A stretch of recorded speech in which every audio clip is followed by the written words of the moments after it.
Hoy te quiero del miedo, ¿ya? La emoción que asociamos al miedo, ¿cierto? El miedo tiene una razón de ser, tiene una utilidad, pero también muchas veces nuestro cuerpo, nuestras reacciones, cuando son comandadas por el miedo, no nos permiten crecer, no nos permiten avanzar, se movilizan contenidos muy profundos, traumas, memorias que nos pueden hacer tomar malas decisiones, llegar a enfermarnos incluso.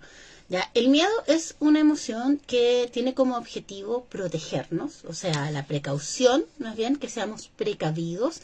Por ejemplo, tú tienes miedo de meter la mano en una jaula donde hay un animal salvaje porque te da miedo, no sé, que te muerda, que te arañe, que te agreda de alguna forma. Esa precaución instintiva de que nos hace mirar la calle, el semáforo que está en rojo o está en verde, es algo básico. Algunas cosas nos las enseñan, o sea, como que alguien te puede decir, ay, ten cuidado con eso, porque tiene mucho que ver con la infancia, con el cuidado, como con la información que recibimos. Pero otros miedos son instintivos, como el miedo a la oscuridad, o hay gente que le tiene miedo a los insectos, a ciertos animales, o hay miedos que son de origen traumático, por ejemplo, como la fobia, si tú tuviste un accidente, si quedaste encerrado, si te ahogaste, o sea, le puedes tener miedo a determinadas cosas como estar en un espacio cerrado, como el agua, como, qué sé yo, si tuviste algún evento que haya quedado ahí guardado en tu inconsciente. Hay otros miedos de los que no somos conscientes hasta que atravesamos experiencias concretas y aparece esto como que me pillo en una situación. Lo más extremo del miedo es la parálisis, ¿ya? Porque el miedo como emoción básica tiene esta capacidad de ataque o huida. En ese sentido, todos los animales somos iguales, ¿cierto? O sea, yo con miedo puedo defenderme o puedo escapar. Y la parálisis es como una respuesta que tiene que ver como casi como si me quedo quieto, no va a pasar nada, es como si me pillo con un oso en el bosque, el oso me va a oler y yo voy a poder salvarme de alguna manera. ¿Qué es lo que pasa? Cualquier idea preconcebida que tengamos sobre el miedo, porque muchas veces uno dice, no, si a mí me pasara tal cosa, yo haría tal cosa. La verdad es que es una ilusión. En el momento la gente reacciona como puede, si tienes un accidente, si te roban, si te atacan, si tienes una situación, no sé yo, con un animal salvaje, lo que sea. Tu respuesta, tú de repente puedes decir, oh, yo jamás pensé que iba a tener tanta fuerza o que iba a reaccionar tan rápido. Bueno, y lo hiciste. Quizá alguien dice, no, si a mí me pasara eso, yo reacciono al tiro y se lo devuelvo, lo golpeo, qué sé yo. Y te vas a dar cuenta que en ese momento quizá esa persona se paraliza, se queda quieta, se esconde y no está mal. Porque el miedo, acuérdate que tiene que ver con la sobrevivencia. O sea, si tú reaccionas de cualquier forma es porque estás cuidando tu vida. ¿Ya? La sobrevivencia tiene que ver con eso, como es mi vida la que está en juego. Por eso, cuando son cosas como fobias, sabemos que hay un problema mayor, porque tú no podrías decir que tengo fobia a las arañas, esa araña probablemente no va a poner en riesgo tu vida, tiene tanto miedo como tú si estás gritando. Claro, alguien podría decir, sí, pero si hay arañas venenosas. Claro, en ese caso se entiende que hay animales que sí te pueden, no sé, pues, causar una reacción alérgica, cosas así. Pero entendemos que los traumas van más allá de esa interpretación lógica. Entonces, en el fondo, muchas veces algo es desproporcionado. Un buen ejemplo es la crisis de pánico, porque a ti una crisis de pánico te la puede detonar algo conocido, por decirlo así. O sea, no sé, por ejemplo, yo sé que si estoy en un espacio muy lleno de gente, por ejemplo, un concierto, una marcha, lo más probable es que, porque lo he vivido y me conozco, que yo experimento una sensación de ahogo, de malestar, de desconcierto que a la larga se puede traducir en una crisis de pánico. ¿Ya? Y por lo mismo hay ciertas situaciones de las que yo me resto, no porque no me guste participar, porque no quiera, sino porque en realidad tendría que darle a otra persona el trabajo de cuidarme o de estar pendiente de mí. Me parece que no es la situación como ideal para eso. Hay otras situaciones que uno no tiene tan identificadas y quizás frente a determinado contexto tú puedes responder tu cuerpo y tu inconsciente con una crisis de pánico que se va a sentir literalmente como si te fueras a morir. ¿Ya? O sea, para quienes lo han vivido lo van a entender, para quienes no pueden sentir que es una exageración. La verdad es que el miedo dispara una respuesta biológica.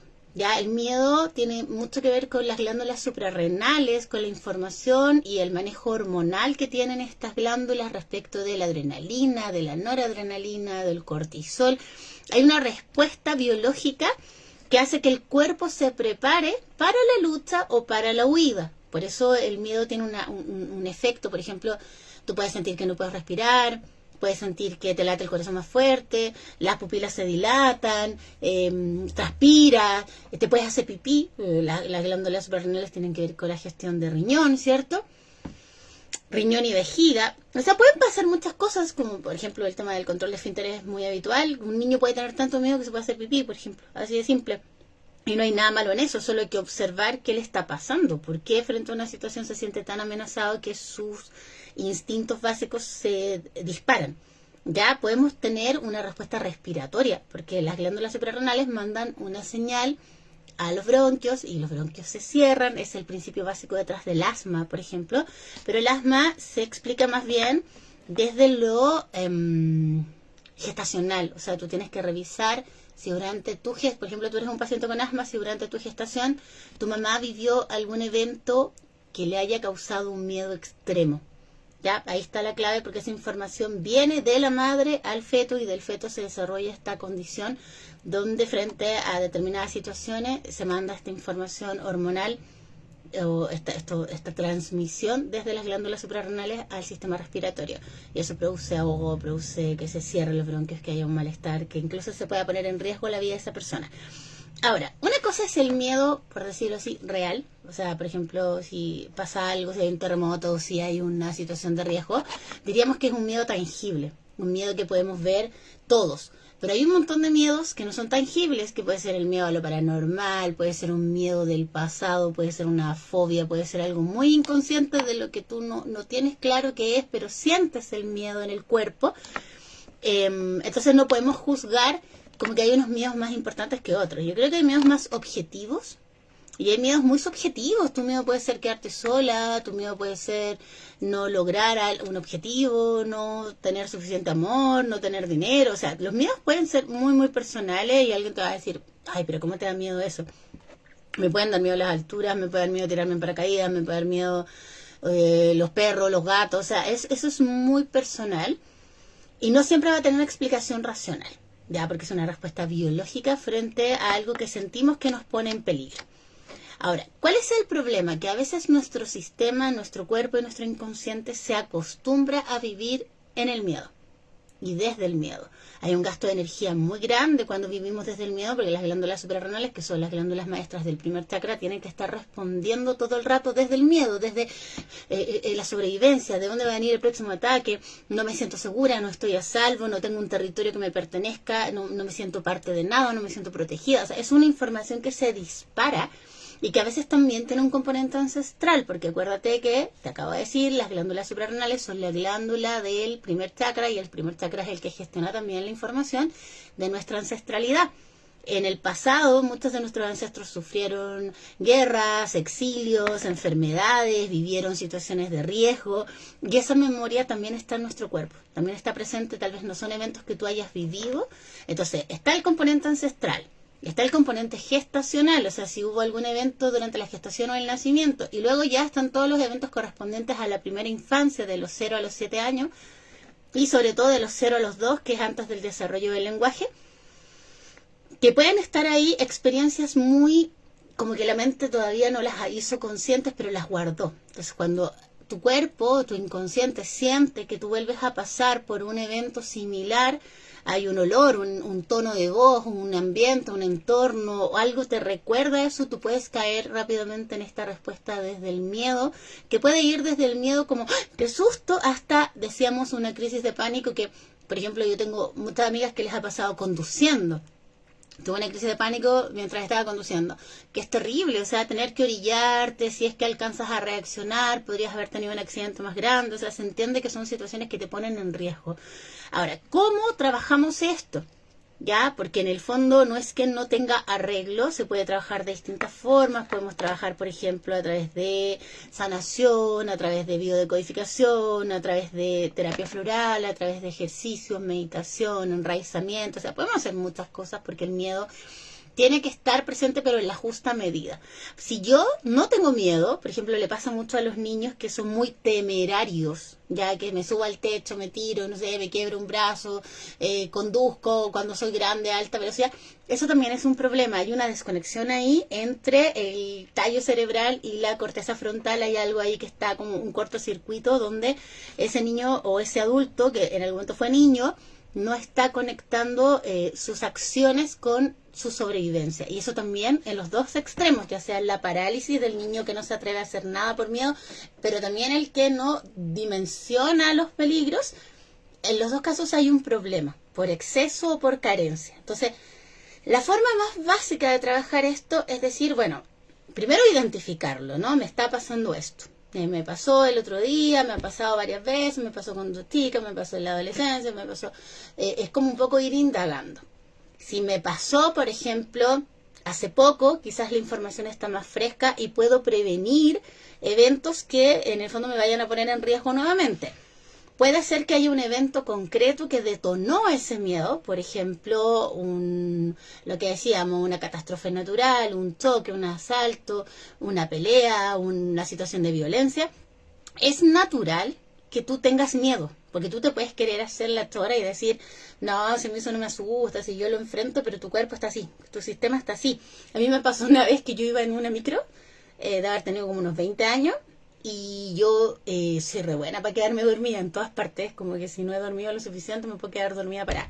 Y me acuerdo que faltaban como 2 cuadras para llegar a la universidad, yo iba como muy pendiente porque tenía una prueba que dar, rendir un examen, y me quedé dormida. Fue así como un... Entonces mi cuerpo estaba completamente lacio, yo me duermo así plácidamente donde sea, si me ves babeando por ahí sabes que soy yo, y la micro choca. Al llegar a el lugar donde yo tenía que bajarme, siento... Entonces yo no sufrí el típico latigazo que te pasa cuando hay un choque, porque mi cuerpo estaba tan relajado que fue como... Y cuando abro los ojos había unas ramas de árbol metidas por la ventana porque el chofer cruzó como con la luz amarilla y se cambió, entonces hubo como ahí un tema de que fue imprudente. Acuérdate, la prudencia, la precaución es muy importante. Y seguramente era en otra época en Santiago, alguna irregularidad tenía el caballero porque abrió la puerta por el lado del conductor, que no sé si actualmente las micros tienen esa puerta, una puerta que iba al lado de allá, los pasajeros subían por un lado, el al lado de su cabina tenía una puerta, y se fue corriendo, ¿sí?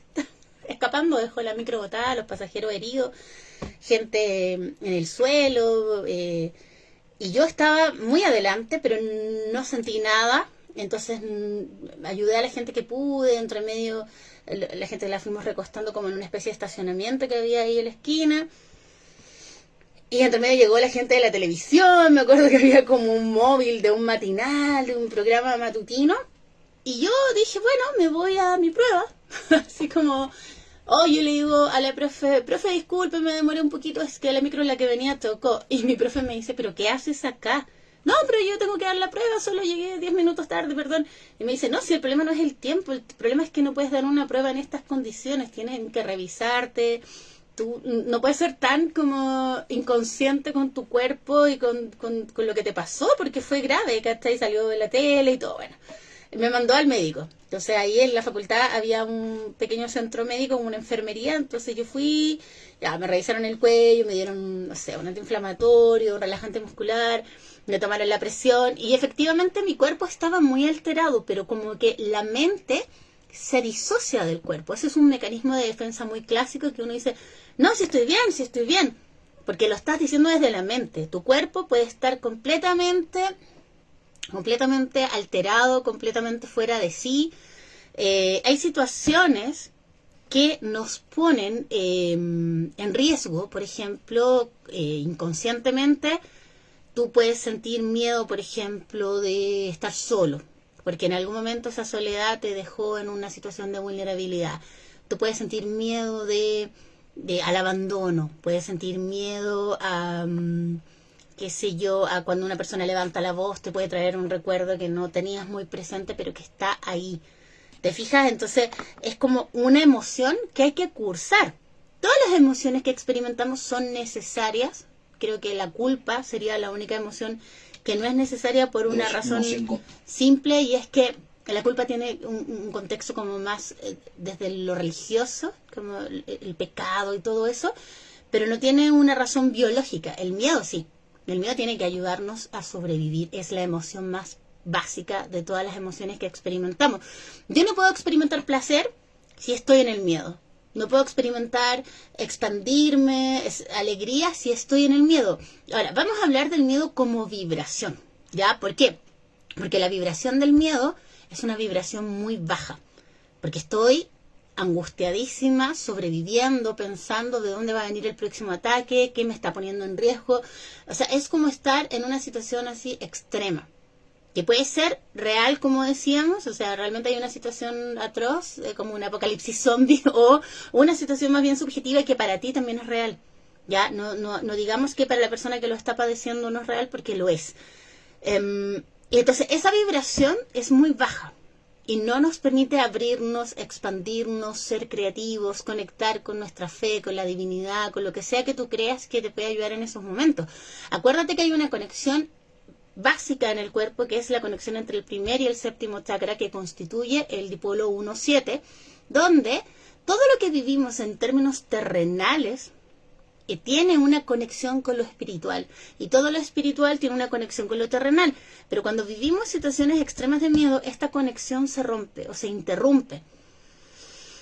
Entonces, desde lo energético, lo que trabajamos también es restablecer esta conexión.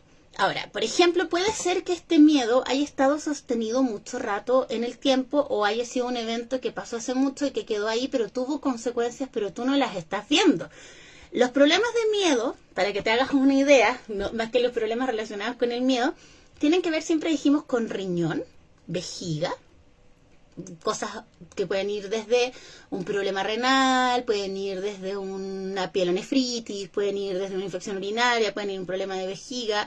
Hay muchos síntomas y enfermedades, pero ese es el gran enunciado, riñón y vejiga, ¿ya? Segundo, como se relaciona el miedo con el primer chakra, puede traducirse, por ejemplo, en problemas de rigidez a nivel de huesos, ¿cachai? Porque el cuerpo está así como con tanto miedo, está apretado, no se abre, no fluye, no cambia. Puede traducirse en problemas a nivel de todo lo relacionado con el primer chakra: huesos, piel, dientes, tensión, por ejemplo, todo lo que es como huesos, pelvis, ¿ya? Y una forma también muy clásica de manifestarse el miedo, dijimos, es el asma, pero que decíamos tiene un origen gestacional, que también podemos trabajarlo. Otra cosa son las crisis de pánico, otra cosa son los problemas, por ejemplo, de piel. La piel es nuestra barrera protectora. Como barrera protectora corresponde al primer chakra. Como barrera respiratoria de intercambio corresponde al quinto. Tiene dos influencias. Todo lo que es como este tejido conectivo que nos protege, el colágeno, las redes de colágeno, si una piel es más frágil, más gruesa, está mejor la protección frente a la vida, ¿no? Eso, a veces la piel responde también a situaciones de mucho estrés, que pueden traducirse en problemas autoinmunes también, como por ejemplo una psoriasis, problemas de alergia, problemas de donde la piel se engrosa, puede desarrollar escamas, puede desarrollar, bueno, distintas cosas que pueden ser un síntoma de que estamos experimentando una situación en la que nos sentimos con mucho miedo, nos sentimos en riesgo, no nos sentimos seguros, no nos sentimos a salvo. Tenemos también problemas que pueden ir, por ejemplo, respecto de lo que decíamos, esta sensación de parálisis. Siento que no puedo salir de esta situación, que si bien a veces logro ver opciones, no me atrevo a moverme, no me atrevo a tomarlas. Pasa mucho que a veces estamos como prisioneros de un trabajo, de una relación, de un lugar, de una circunstancia, y eso también tiene que ver con el miedo. Entonces, ¿cómo lo podemos trabajar? Fortaleciendo el primer chakra, siempre, ¿ya? Es muy importante. La información que está presente en las glándulas suprarrenales es información que se puede... Haz de cuenta que el cuerpo es como un